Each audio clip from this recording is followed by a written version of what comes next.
cette génération qui pense toujours que les hommes politiques peuvent être sincères, peuvent être d'une honnêteté radicale, peuvent être encore émancipateurs. Et je crois que Mathieu Klein est de cette espèce-là, une espèce assez rare. Et comme elle est parfois un peu en voie de disparition, je pense qu'on a une chance unique à Nancy. On a une chance unique de voir les choses changer et de les voir changer, notamment pour ce qui me concerne et ce qui m'intéresse le plus. Tout m'intéresse, hein, bien sûr, l'écologie, les transports, mais là, s'il y a une chose qui m'intéresse, c'est la culture et la présence de la culture dans une ville d'une grande importance comme Nancy, qui a des références fortes.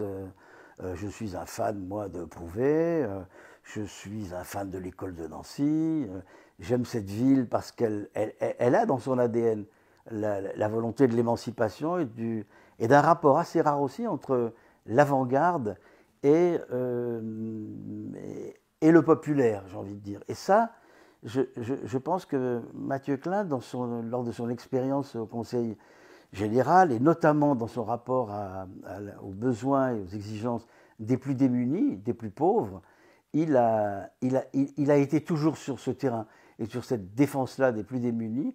Et je pense que la culture à Nancy peut retrouver des couleurs, parce que je trouve qu'elle en a perdu. Je trouve que c'est une ville parfois un peu calme, qui n'ose pas prendre de risques. Et là, je crois qu'on peut tout tenter sur, non pas le risque, mais sur la jeunesse, l'énergie et les convictions que porte Mathieu Klein pour cette ville. Et notamment en matière de culture, je crois qu'il a compris qu'il ne faut pas défaire ce qui a été fait, qu'il ne faut pas détricoter ce qui a été fait, parce que ce qui a été fait est plutôt positif pour cette ville, mais qu'il est sur une énergie où il faut savoir être à l'écoute de ceux qui vivent dans cette ville, donc de ses habitants, de son agglomération aussi, de savoir que ce sont les forces vives de l'art et de la création qui vont, elles, porter après les nouveaux événements du changement. Je pense que ce n'est pas au maire de Nancy de tracer les programmes multiples des théâtres, des opéras, etc. La liberté, elle doit être totale pour les créateurs. Mais en même temps, il faut savoir être à l'écoute de ce double mouvement, de ce qui vient des institutions. Elles sont fortes, elles existent. De ce qui vient aussi de la population. Il y a beaucoup d'artistes, beaucoup d'énergie dans cette ville, dans la photographie, dans le théâtre pour enfants, le théâtre d'objets, le cirque. Il y a vraiment du désir.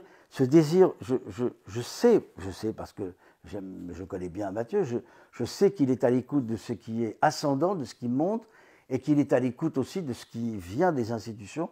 Et il saura faire de façon peut-être nouvelle, donc prenons-en le risque et parions sur cette capacité qu'il aura, lui, à rendre dialectique le mouvement entre les institutions, les associations, les compagnies et surtout les énergies qui sont sur tout sur le territoire. Voilà, moi, donc j'y crois beaucoup.